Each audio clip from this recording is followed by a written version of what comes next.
Welcome to value creative blog और ये video educational purpose के लिए है। आज हम लोग कुछ अलग डिस्कस करेंगे, ना स्टॉक ना इंडेक्स। आज हम लोग डिस्कस करेंगे इंडिया विक्स। इंडिया विक्स का डिस्कशन इसलिए इंपॉर्टेंट हो जाता है क्योंकि कई बार ये ऑप्शन के प्रीमियम को इतना इन्फ्लेट कर देता है कि इवन आपके डायरेक्शन में मूवमेंट होने के बावजूद भी मार्केट आपको लॉस देता है।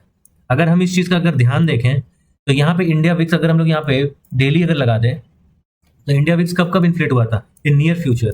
तो इंडिया विक्स यहाँ पे इन्फ्लेट हुआ था लगभग किस तारीख को, ये है 4 जून को, जब ऑप्शन प्रीमियम बहुत ज्यादा बढ़ चुका था 4 जून को, और अगले दिन इंडिया विक्स बिल्कुल गिर गया नीचे।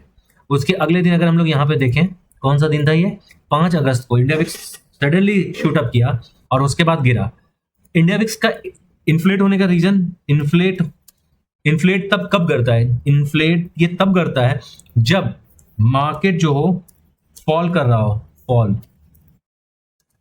फॉल हो रहा हो, तब इन्फ्लेट करता है इंडिया विक्स। तो इसका इस वाले दिन नॉर्मली जो ट्रेडर्स हैं उनको छोड़ देना चाहिए ट्रेड करना, इसलिए क्योंकि ये इतना ज्यादा डेंजरस है कि इस दिन, जिस दिन ये इन्फ्लेटेड रहता है, उस दिन अगर कोई पोजीशन क्रिएट करता है यानी 4 जून और 5 अगस्त को, तो अगले दिन उसको लॉस होगा ही होगा। अगर मार्केट बहुत ज्यादा बड़ा मूवमेंट अगर नहीं दिखाता है तो 1000-1200 पॉइंट मिनिमम मूव करेगा, तब जाके वो ब्रेक इवन पॉइंट में आएगा। खैर, ये तो हुआ इसका नेचर का बात कि इंडिया विक्स क्या कर सकता है। अब हम लोग थोड़ा सा कुछ एलिमेंट्री चीज देख लेते हैं। अगर मंथली इंडिया विक्स को देखें तो लगभग इंडिया विक्स का जो लेवल निकल के आ रहा है, सपोर्ट लेवल 9.0255।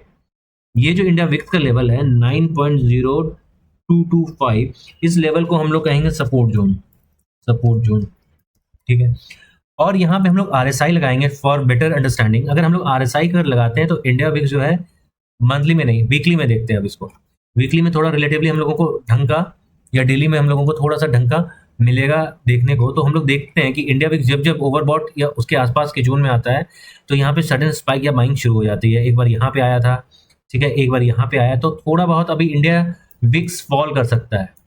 मेरे हिसाब से RSI के अकॉर्डिंग इंडिया विक्स और फॉल कर सकता है। RSI के हिसाब से इंडिया विक्स, ठीक है, में फॉल, ठीक है। अब इंडिया विक्स का फॉल करने का मतलब है कि इंडियन मार्केट में मेक न्यू हाइज, ठीक है। इंडिया विक्स के फॉल करने का मतलब है कि इंडियन मार्केट नया हाई बना सकता है फिलहाल के लिए। अब हम लोग थोड़ा सा डिस्कस करेंगे डॉलर इंडेक्स कि डॉलर इंडेक्स कैसे बिहेव कर रहा है। अगर हम लोग इस लेवल को अगर देखें, यहाँ पे डॉलर इंडेक्स के लेवल को हम लोग देखें वीकली चार्ट पे, तो यहाँ हम लोग देख सकते हैं कि डॉलर इंडेक्स लगभग इस वाले जोन में लगभग 100.284 के पास इसका सपोर्ट जोन है। 100.284 ये सपोर्ट जोन है, ठीक है, सपोर्ट जोन है डॉलर इंडेक्स का, ठीक है। अब यहाँ पे इस सपोर्ट जोन के आसपास, सॉरी, ये 100.284, हाँ 100.284 ये इसका सपोर्ट जोन है डॉलर इंडेक्स का।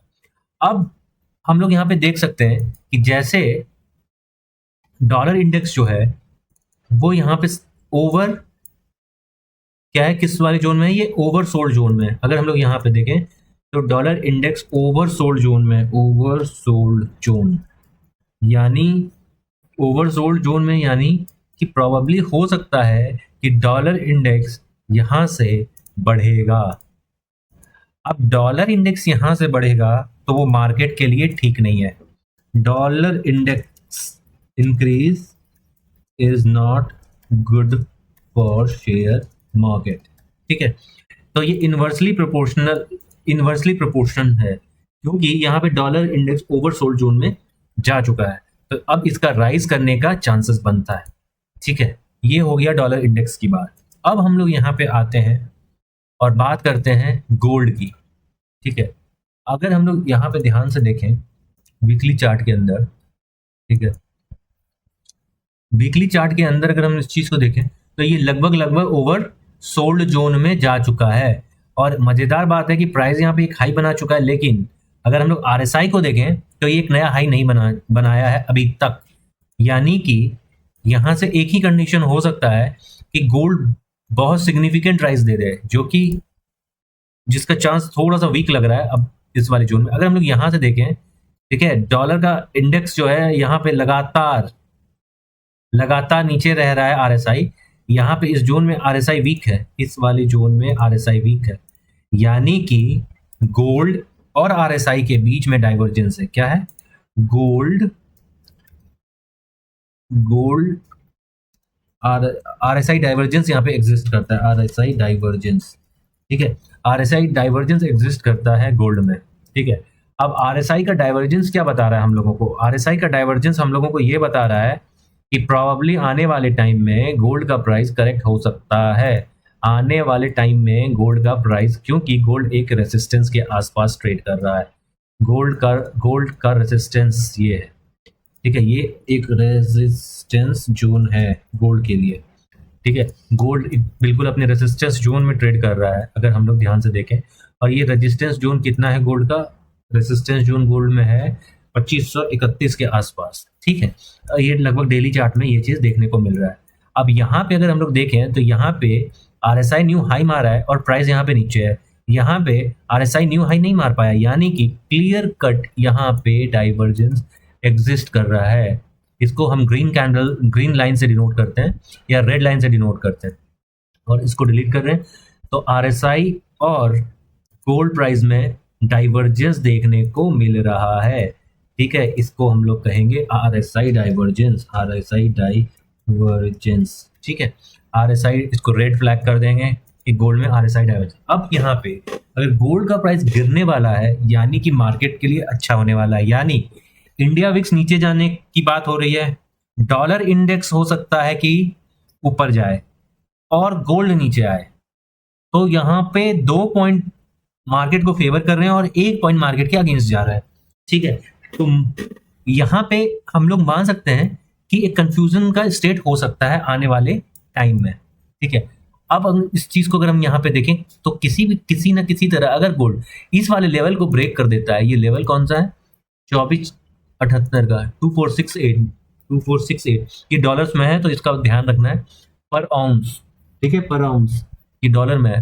2468 का लेवल जैसे ही ब्रेक होगा, हम लोग फर्दर फॉल यहाँ तक देखने को जरूर मिलेगा। और वो फॉल कहाँ पे होगा? 2407 का लेवल के आसपास, 2407 पर आउंस, 2407 ये डॉलर में है, ये डॉलर में है पर आउंस, ठीक है। तो ये प्रॉब्ली हो सकता है कि हम लोगों को आने वाले टाइम में ऐसा कुछ देखने को मिल सकता है डॉलर में, क्योंकि आरएसआई में डाइवर्जेंस एग्जिस्ट कर रहा है, आरएसआई में एक डाइवर्जेंस एग्जिस्ट कर रहा है। और जैसे जैसे ये डाइवर्जेंस ब्रेक करेगा, ठीक है, वैसा ही गोल्ड का प्राइस गिरेगा। अब हम लोग अगला आते हैं सिल्वर। ये सिल्वर क्यों इंपॉर्टेंट हो जाता है? कि सिल्वर इसलिए इंपॉर्टेंट हो जाता है कि प्रोबेबली आने वाले टाइम में, अब हम लोग थोड़ा सा इस चीज को ध्यान से देखें कि सिल्वर का मंथली चार्ट देखते हैं। सिल्वर का अगर मंथली चार्ट देखें तो एक कप एंड हैंडल पैटर्न बना रहा है। सिल्वर एक कप एंड हैंडल पैटर्न बना रहा है। अगर हम इस चीज को देखें तो सिल्वर एक कप एंड हैंडल पैटर्न बना रहा है, ठीक है, कप एंड हैंडल पैटर्न। अब ये जो कप एंड हैंडल पैटर्न है, अगर हम इस चीज को देखें तो यहां से मार्केट यहां गया, ठीक है, यहाँ पे एक ट्रेडिंग रेंज मेरा, इसको ब्रेक किया, उसके बाद ये यहाँ पे आके और ये फिर से राइज कर सकता है। प्रोबेबली इस पैटर्न को हम लोग कैंडल कप पैटर्न बना बोलते हैं, क्योंकि यहाँ पे अगर हम लोग देखें तो एक कप नुमा स्ट्रक्चर बना हुआ है। ये जो कप नुमा स्ट्रक्चर है ये बना हुआ है यहाँ पे। तो इस स्ट्रक्चर को हम लोग कप एंड हैंडल पैटर्न बोलेंगे। क्या बोलेंगे? कप एंड हैंडल पैटर्न, ठीक है। अब ये जो कप एंड हैंडल पैटर्न है, इसकी वजह से हम लोगों को क्या मिल सकता है? इसकी वजह से हम लोगों को जो टारगेट मिलेगा वो मिलेगा लगभग, ठीक है, कहाँ तक का? यहाँ तक का, 1,03,000 का। यानी सिल्वर हो सकता है कि राइज कर जाए, सिल्वर राइज कर जाए 1,03,661 तक का लेवल, ठीक है, because of this cup and handle pattern. यानी ये यहां तक जा सकता है। कितना? यहां से लगभग नहीं तो 15,000 और वैल्यू अप्रिशिएट कर सकता है। एप्रिसिएशन 15,000 रुपया का एप्रिसिएशन हम लोगों को सिल्वर में देखने को मिल सकता है मंथली के बेसिस पे। अगर हम लोग ये देखें तो ये मंथली के बेसिस पे हम लोगों को मिल रहा है। अगर हम लोग यहाँ पे देखें तो इसका जो सपोर्ट जोन है या ब्रेकआउट लेवल है, ये ब्रेकआउट कैंडल हो गया इसका, ठीक है, ये ब्रेकआउट कैंडल हो गया, ठीक, ये ब्रेकआउट कैंडल हो गया। ये ब्रेकआउट कैंडल है और इस ब्रेकआउट कैंडल का जो सपोर्ट बन रहा है वो लगभग यहाँ पे बन रहा है और ये सपोर्ट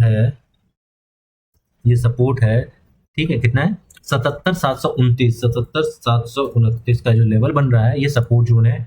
और जो टारगेट बन रहा है इसका टारगेट बन रहा है 1,03,661 का जो लेवल है ये इसका टारगेट बन रहा है। और ये टारगेट बन क्यों रहा है? Because of cup and handle pattern, ठीक है। कहाँ पे बना है ये कप एंड हैंडल पैटर्न? ये cup and handle pattern in monthly और वीकली चार्ट, ठीक है। तो हम लोगों को ये सारा चीज आइडेंटिफाई करना होता है तब जाके। और हम लोग अगर देखें तो अभी ये बहुत अच्छे लेवल पे आ गया है, ये बाइंग लेवल पे आ गया, लगभग ऐसा इसी जोन में वीक में ट्रेड कर रहा है। कहाँ पे? सिल्वर का। तो प्रोबेबली आने वाले टाइम में हो सकता है कि सिल्वर हम लोगों को एक नया हाई बनाता हुआ दिखे। तो आज के लिए बस इतना ही। Thank you.